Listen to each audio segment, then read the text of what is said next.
अभिवादन। आज हम राजकीय औद्योगिक प्रशिक्षण संस्थान यानी आईटीआई चंदन चौकी लखीमपुर खीरी के एक दस्तावेज पर नजर डाल रहे हैं। अच्छा।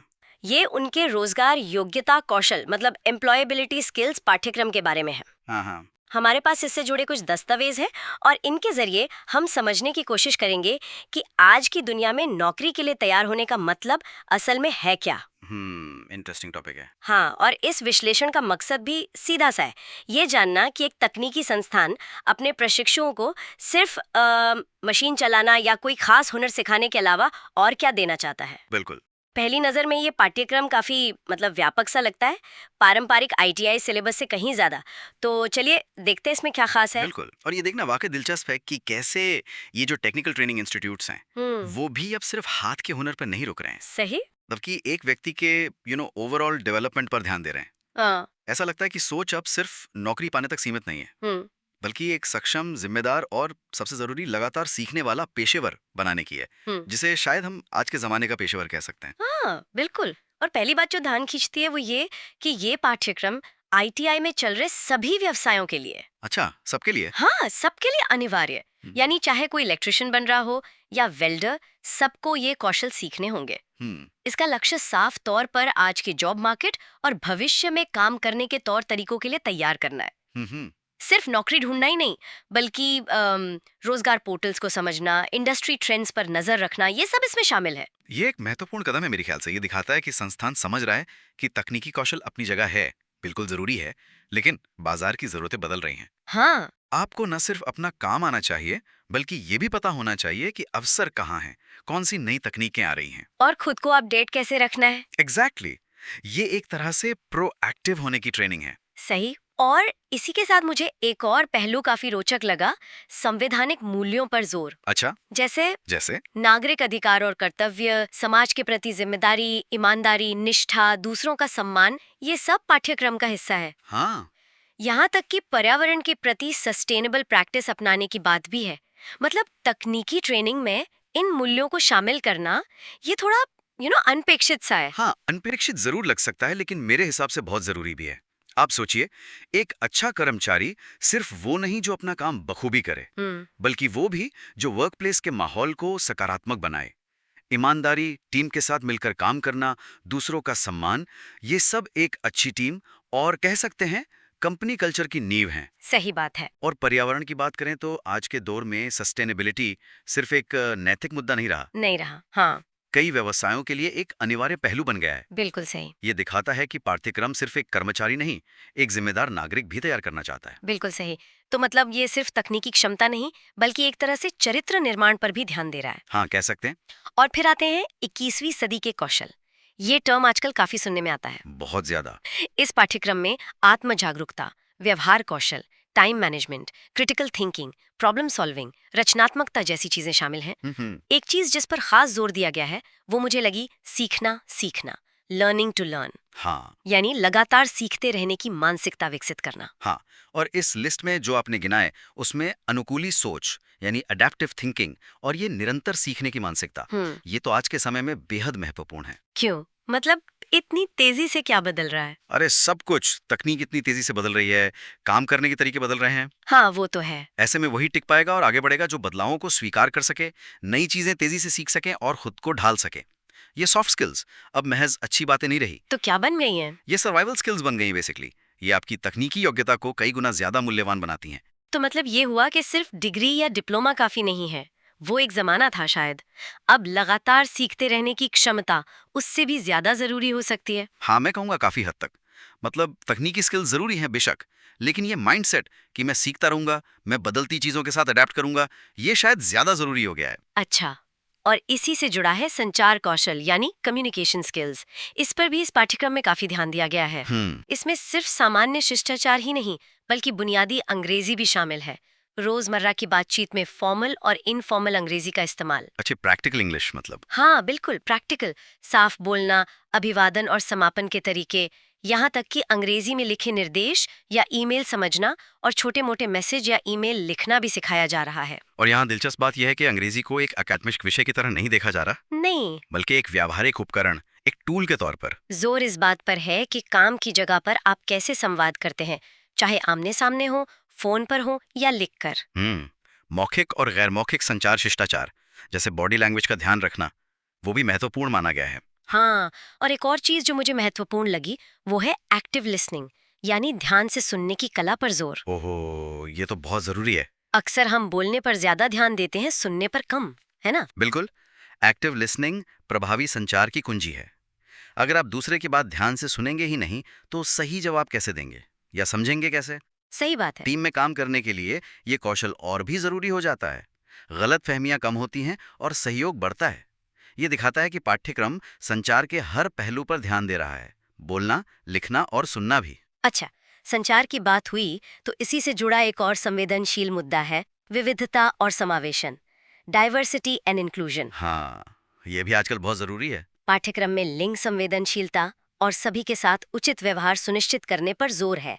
दिव्यांगजनों यानी पर्सन्स विद डिसेबिलिटीज के प्रति सहानुभूति और जरूरत पड़ने पर मदद करने की बात भी कही गई है।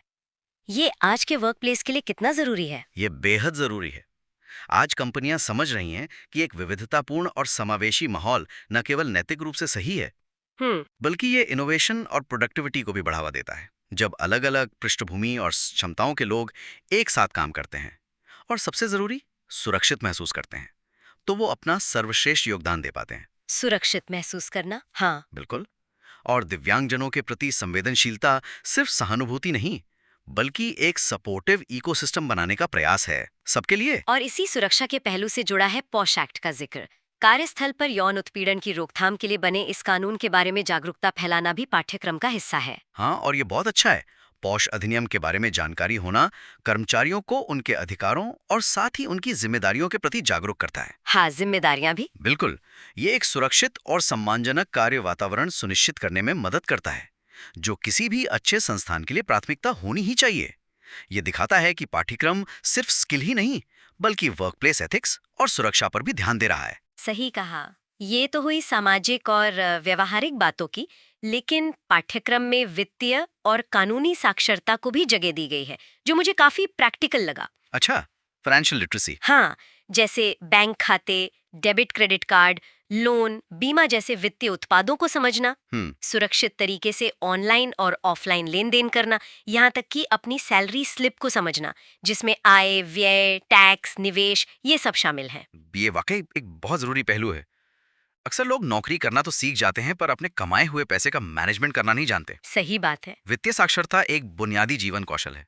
सेफ ट्रांजैक्शन कैसे करें, अपनी कमाई को कैसे समझें और बचाएं, ये जानना व्यक्ति को आर्थिक रूप से सशक्त बनाता है। ये सिर्फ नौकरी पाने की योग्यता नहीं, बल्कि मैं कहूंगा जीवन जीने की योग्यता है। और इसी में कानूनी अधिकारों की जानकारी, हाँ, और जरूरत पड़ने पर कानूनी सहायता कैसे ली जाए, ये भी शामिल है। ये भी उतना ही महत्वपूर्ण है। अपनी बेसिक लीगल राइट्स को जानना आपको शोषण से बचा सकता है और एक कॉन्फिडेंस देता है। कई बार लोग जानकारी के अभाव में अपने अधिकारों से वंचित रह जाते हैं। इसे पाठ्यक्रम में शामिल करना दिखाता है कि प्रशिक्षुओं के ओवरऑल वेलफेयर पर ध्यान दिया जा रहा है। ठीक है, तो व्यवहारिक कौशल, सामाजिक मूल्य, वित्तीय समझ, लिस्ट तो लंबी होती जा रही है। हाँ, काफी कॉम्प्रिहेंसिव है। और अब आते हैं उस चीज पर जिसके बिना आज की दुनिया की कल्पना करना मुश्किल है, डिजिटल कौशल। हाँ, ये तो होना ही था।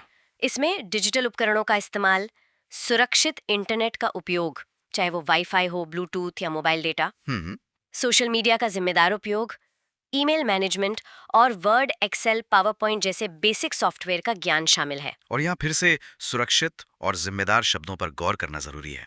हाँ, ये बार बार आ रहा है। ऑनलाइन सुरक्षा, डेटा प्राइवेसी और डिजिटल शिष्टाचार, ये सब आज बहुत मायने रखते हैं। सही। पाठ्यक्रम सिर्फ टूल चलाना नहीं सिखा रहा, बल्कि उनका सही और सुरक्षित इस्तेमाल भी सिखा रहा है। इसमें वर्चुअल सहयोग उपकरणों मतलब वर्चुअल कोलैबोरेशन टूल्स का जिक्र भी है, यानी ऑनलाइन मीटिंग्स, डॉक्यूमेंट शेयरिंग वगैरह। ये आजकल कितना प्रासंगिक हो गया है। बहुत ज्यादा। खासकर पिछले कुछ सालों में रिमोट वर्क और हाइब्रिड मॉडल के बढ़ने से। हाँ, कोविड के बाद तो बिल्कुल ही। बिल्कुल। वर्चुअल टीम्स में प्रभावी ढंग से काम करना एक जरूरी कौशल बन गया है। इन टूल्स का सही इस्तेमाल जानना प्रोडक्टिविटी और टीम कोऑर्डिनेशन के लिए आवश्यक है। ये तो हुई नौकरी करने वालों के लिए तैयारी, लेकिन पाठ्यक्रम उन लोगों को भी नहीं भूलता जो शायद अपना काम शुरू करना चाहें। अच्छा, एंटरप्रेन्योरशिप। हाँ, उद्यमशीलता पर भी एक पूरा खंड है। इसमें अलग अलग तरह के बिजनेस को पहचानना, मार्केट रिसर्च करना, बिजनेस प्लान बनाना, जिसमें मार्केटिंग के 4P product, price, place, promotion. हाँ, वो सब शामिल है और फंडिंग के स्रोत ढूंढना सिखाया जा रहा है। ये एक और प्रगतिशील सोच है मेरे हिसाब से। हर कोई नौकरी नहीं करना चाहता या शायद भविष्य में अपना कुछ शुरू करना चाहे। हो सकता है। उद्यमशीलता के मूल सिद्धांत सिखाना उन्हें इसके लिए तैयार करता है। और दिलचस्प बात यह है कि ये सिद्धांत उन लोगों के लिए भी उपयोगी हैं जो नौकरी ही करना चाहते हैं। वो कैसे? भाई, बिजनेस कैसे चलता है, मार्केट कैसे काम करता है, इसकी समझ होने से वे कंपनी के लक्ष्यों को बेहतर ढंग से समझ सकते हैं और ज्यादा प्रभावी कर्मचारी बन सकते हैं। ये 4P जैसे कॉन्सेप्ट की समझ उन्हें मार्केट ओरिएंटेड बनाती है। अच्छा, हाँ, ये बात तो सही है। तो ये नौकरी करने वाले और मालिक बनने वाले दोनों के लिए फायदेमंद है। बिल्कुल। इसी से जुड़ा है ग्राहक सेवा, कस्टमर सर्विस का पहलू। ग्राहकों को समझना, उनकी जरूरतों का पेशेवर तरीके से जवाब देना, फीडबैक लेना और एक और बात, उचित स्वच्छता और सौंदर्य मानक यानी ग्रूमिंग बनाए रखना। हाँ, कस्टमर सर्विस सिर्फ बाहरी ग्राहकों के लिए नहीं होती। अच्छा, संगठन के अंदर भी आपके सहकर्मी, आपके मैनेजर्स, दूसरे विभागों के लोग, ये सब एक तरह से आपके आंतरिक ग्राहक हैं। उनके साथ भी पेशेवर रवैया जरूरी है। हाँ, ये अच्छा पॉइंट है। और ग्रूमिंग या स्वच्छता की बात करें तो ये आपकी पेशेवर छवि बनाता है और वर्कप्लेस के माहौल को भी बेहतर रखता है। ये दिखाता है कि आप अपने काम और अपनी भूमिका को गंभीरता से लेते हैं। सही है। और आखिर में पाठ्यक्रम सीधे नौकरी खोजने और पाने की प्रक्रिया पर आता है। यानी बिल्कुल प्रैक्टिकल स्टेप्स। हाँ, एक अच्छा रेज्यूमे या बायोडाटा कैसे बनाएं, नौकरी कहाँ ढूंढें, ऑनलाइन और ऑफलाइन दोनों तरीके, आवेदन कैसे करें और सबसे जरूरी, इंटरव्यू में आत्मविश्वास से और स्पष्ट रूप से सवालों के जवाब कैसे दें। अप्रेंटिसशिप के अवसरों को पहचानना और उनके लिए रजिस्टर करना भी इसमें शामिल है। ये सब प्रैक्टिकल जानकारी है जो सीधे काम आती है। रेज्यूमे बनाना एक कला है, नौकरी ढूंढना एक प्रक्रिया है और इंटरव्यू देना एक कौशल है। हाँ, इन सब पर मार्गदर्शन मिलना प्रशिक्षुओं के लिए बहुत मददगार साबित हो सकता है। अप्रेंटिसशिप पर जोर देना भी महत्वपूर्ण है क्योंकि ये थ्योरी और प्रैक्टिकल के बीच का पुल है जो वास्तविक